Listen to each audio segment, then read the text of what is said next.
सरकार का काम ये होता है कि आम जनता में यदि रूमर 1857 ईस्वी का विद्रोह जो हुआ था रूमर पर आधारित था, तो लेकिन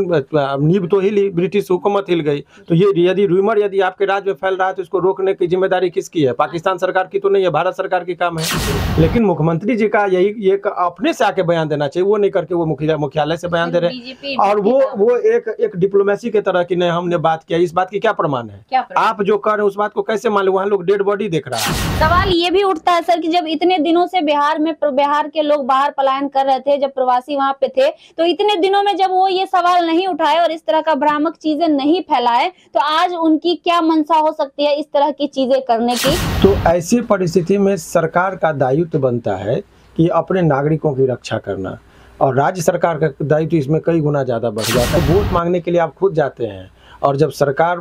जब हमारे आम जनता की जान माल की क्षति की बात होती है तो पुलिस मुख्यालय से आप बयान देते हैं, ये बहुत ही शर्मनाक है। लेकिन जिस तरीके से ये दावे के साथ कहा जा सकता है कि जिस तरीके से ये बात हो रही है कि ये पहली वारदात नहीं, अनेकों जगह हिंदी भाषियों को मारा गया, और महाराष्ट्र हो, असम हो इत्यादि। ये सत्य है कि अधिक से अधिक बिहार और यूपी के लोग अन्य राज्य में जाकर अपने रोजगार के लिए टिके हुए हैं।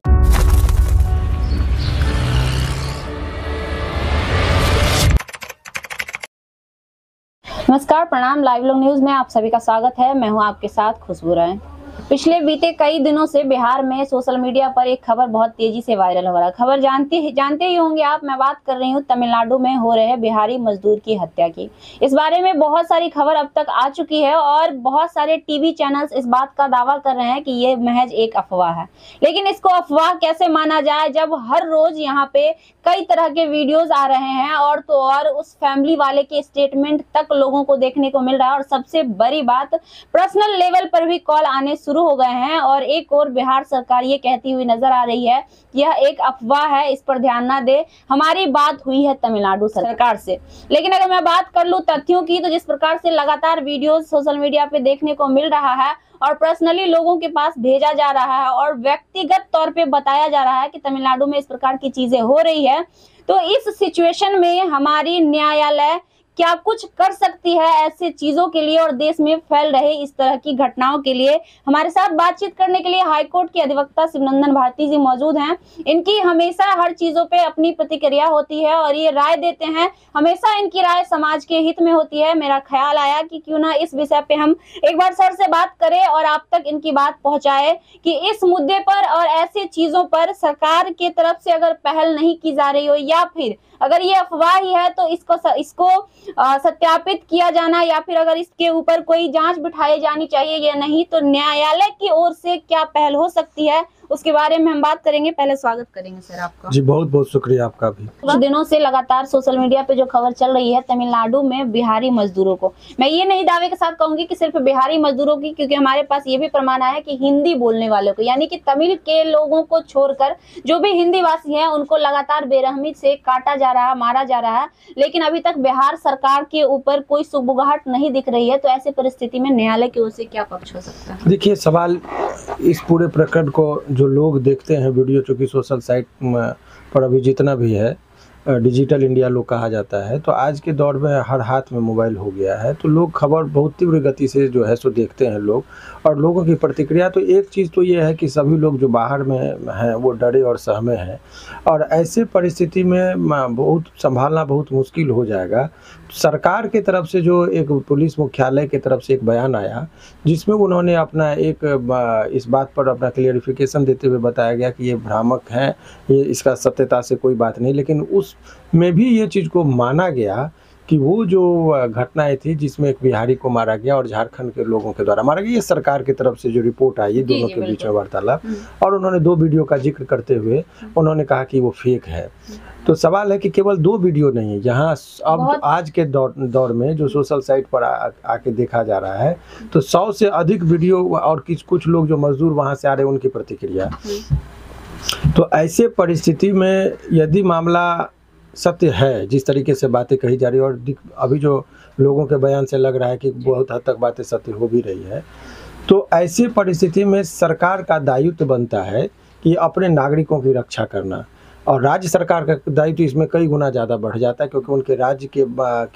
नागरिक का अन्य राज्य में जाके यदि इस तरह से ह्यूमिलेट किया जा रहा है, जान पर खतरा आ जा रहा है, तो मोर्चा सरकार को खुद आके संभालना चाहिए। वोट मांगने के लिए आप खुद जाते हैं, और जब सरकार जब हमारे आम जनता की जान माल की क्षति की बात होती है तो पुलिस मुख्यालय से आप बयान देते हैं, ये बहुत ही शर्मनाक है। और सर, सरकार की जिम्मेदारी बनती है ऐसे परिस्थिति में कि सरकार को लोग ट्रस्ट करता है। तो यहाँ पर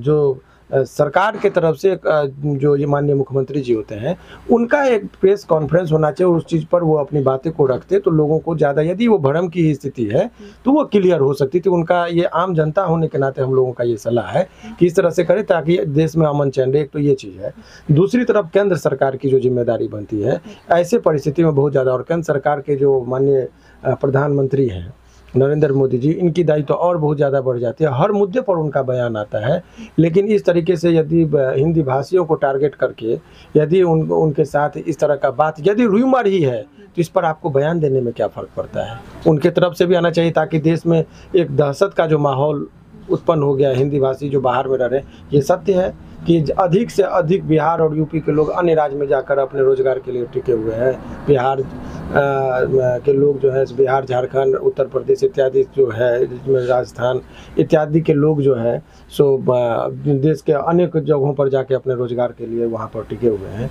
GSMPL लेकर आया है आपके लिए रोजगार का सुनहरा मौका, जिसके लिए MSME के तहत सरकार दे रही है आपको सब्सिडी और लोन भी। GSMPL के माध्यम से फ्लाई एश ब्रिक्स बनाने की छोटी या बड़ी मशीन लाएं और लगाएं खुद का उद्योग, पुरुष और महिला दोनों के लिए। जी हाँ, तो अब देर किस बात की, उठाइए अपना फोन और शुरू करिए आपका अपना रोजगार, वो भी आपके अपने शहर में। अधिक जानकारी के लिए और मुफ्त ट्रेनिंग के लिए दिए गए नंबर पर संपर्क करें। तो प्रधानमंत्री जी के तरफ से भी इस पर बयान आता तो कुछ होता, और लेकिन जो एक तो पक्ष ये हो गया, दूसरा पक्ष ये है कि जो रिपोर्ट विभिन्न चैनलों पर, यूट्यूब चैनल पर इत्यादि तरफ से या नेशनल चैनल पर, हिंदुस्तान पेपर में भी खबरें देखने को मिल रही है, प्रिंट मीडिया हो, तो ये सब जो आ रहा है तो उससे तो लोगों के मन में इस बात पर सत्य मानने पर मजबूर हो जा रहे हैं। ठीक है, एक पक्ष सरकार का है, लेकिन जिस तरीके से ये दावे के साथ कहा जा सकता है कि जिस तरीके से ये बात हो रही कि ये पहली वारदात नहीं, अनेकों जगह हिंदी भाषियों को मारा गया, और महाराष्ट्र हो, असम हो इत्यादि, तो ये सरकार अपना जिम्मेदारी से इस चीज़ों को ये करे, और इस पर राजनीतिकरण नहीं होनी चाहिए। इस पर जो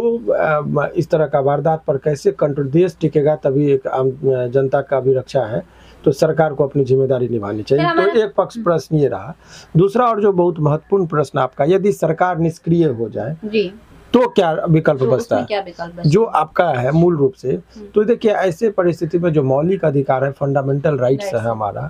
उसमें उसके का संरक्षक जो है आर्टिकल 32 इंडियन कॉन्स्टिट्यूशन में, वो माननीय सुप्रीम कोर्ट जो है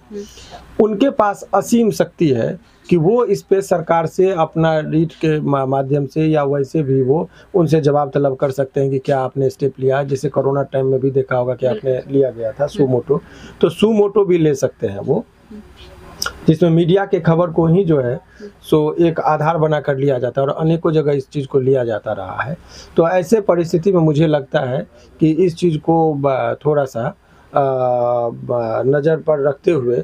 कोर्ट में भी ये मामला आ सकता है। और दूसरा जो कंसर्न हाई कोर्ट है, उनके पास भी अपने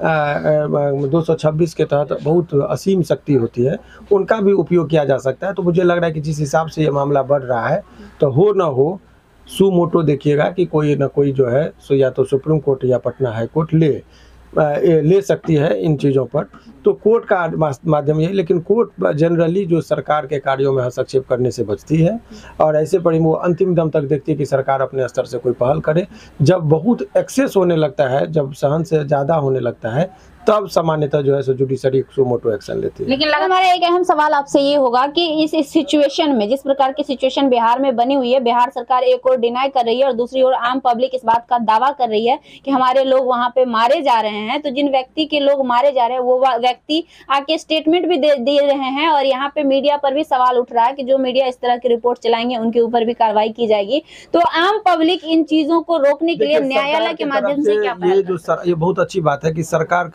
के तरफ से ये आज के डेट में एक नया एक पैतरा हो गया कि कुछ भी हो जाए तो मीडिया का वो जो है सो बदनाम कर दो, मीडिया पे फेक न्यूज़ चलाने का आरोप लगा दो, मीडिया को डरा दो, धमका दो कि फेक न्यूज़ चलाने के नाम पर उनको कस्टडी, और होता भी रहा है। सरकार अपनी जिम्मेदारी से भागती जा रही है, जो गलत है। सरकार का काम ये होता है कि आम जनता में यदि रूमर 1857 ईस्वी का विद्रोह जो हुआ था रूमर पर आधारित था, तो लेकिन नींव तो हिली, ब्रिटिश हुकूमत हिल गई। तो ये यदि रूमर यदि आपके राज्य में फैल रहा है तो इसको रोकने की जिम्मेदारी किसकी है? पाकिस्तान सरकार की तो नहीं है, भारत सरकार की काम है। आपके देश में यदि ठीक है बहुत सारे लोग असामाजिक तत्व हैं, तो आपके पास पुलिस है, आपके पास प्रशासन है, तो आखिर उन लोगों को क्यों नहीं आप गिरफ्तार करवा रहे हैं? और बात बात पर कि मीडिया को, खास करके यूट्यूब चैनल को, यदि जो भी आज के डेट में सत्य बातें आने लगी है लोगों के सामने, वो चैनल के माध्यम से आने लगी है। और खास करके उसमें जो छोटे छोटे चैनल है वो अपने सत्य को सत्य दिखाने का जज्बा रखते हैं, क्योंकि बहुत सारे अदर न्यूज़ चैनल पे बहुत सारे मैनेजमेंट जो न्यूज़ को बहुत ज़्यादा ट्विस्ट करके बताया जाता है, ऐसी चीज़ों को लोग पसंद नहीं करने लगे। इसी आखिर क्या कारण है कि मेन स्ट्रीम की मीडिया को छोड़कर लोग इस स्ट्रीम की मीडिया पर भरोसा कर रहे हैं? आखिर सच्चाई तो आने लगी, लोग डायरेक्ट इनसे एक्सेस हो पा रहा है, डायरेक्ट लोग वहां से वीडियो बनाकर छोटे छोटे न्यूज़ चैनल को लोग भेज दे रहे हैं। बड़े न्यूज़ चैनल अपने हिसाब से उसकी पुष्टि में ही लगा देते हैं, वक्त तब तक कितने लोगों की जान चली जाती है। माननीय मुख्यमंत्री जी ने भी उस पर संज्ञान लिया है,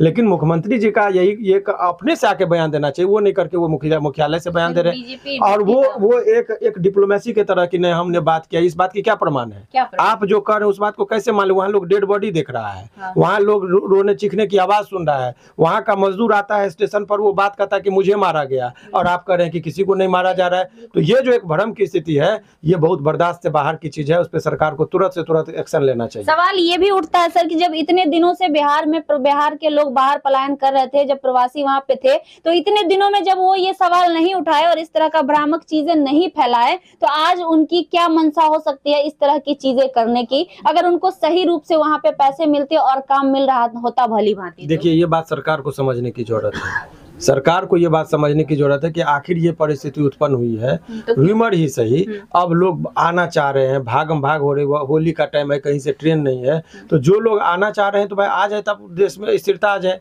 लेकिन ये, और सरकार को भी यहाँ पर रोजगार का सृजन करना चाहिए, लेकिन लोगों को भी दूसरी तरफ जिम्मेदारी बनती है कि जिस टाइम में इलेक्शन आता है तो आप दूसरे मुद्दे पर वोट देते हैं, और अभी रोजगार के नाम पर आप सरकार को कटघरे में खड़ा करें तो दोहरा रुपये लोगों में भी कभी कभी आ जाती है। तो तमाम तरह का देश के सामने जो चैलेंज है, बेरोजगारी एक बहुत बड़ा चैलेंज हो रहा है, जनसंख्या एक बहुत बड़ा चैलेंज हो रहा है, तो इस तरह का जो है सो लोगों को भी, सरकार ठीक है, लेकिन सरकार के साथ साथ सहयोग करने के लिए यहाँ के जनता को भी बहुत सजग होने की जरूरत है। देश में यदि अराजकता की स्थिति होगी तो कोई नहीं बचेंगे और देश धराशायी हो जाएगा। इसी दौर में एक जिम्मेदार नागरिक होने के नाते मीडिया का भी दायित्व है, सरकार का भी दायित्व है, कोर्ट का भी दायित्व है, क्योंकि जो लेजिस्लेचर का जो पिलर है हिंदुस्तान के अंदर, न्यायपालिका, कार्यपालिका और विधायिका, और चौथा स्तंभ बोला गया मीडिया को, ये तमाम लोगों को फिर से स्ट्रांग होना पड़ेगा, ईमानदार होना पड़ेगा, और लोगों का विश्वास जीतना होगा, तभी जाकर जो है सो देश में अमन चैन का जो है सो रास्ता क्लियर होगा।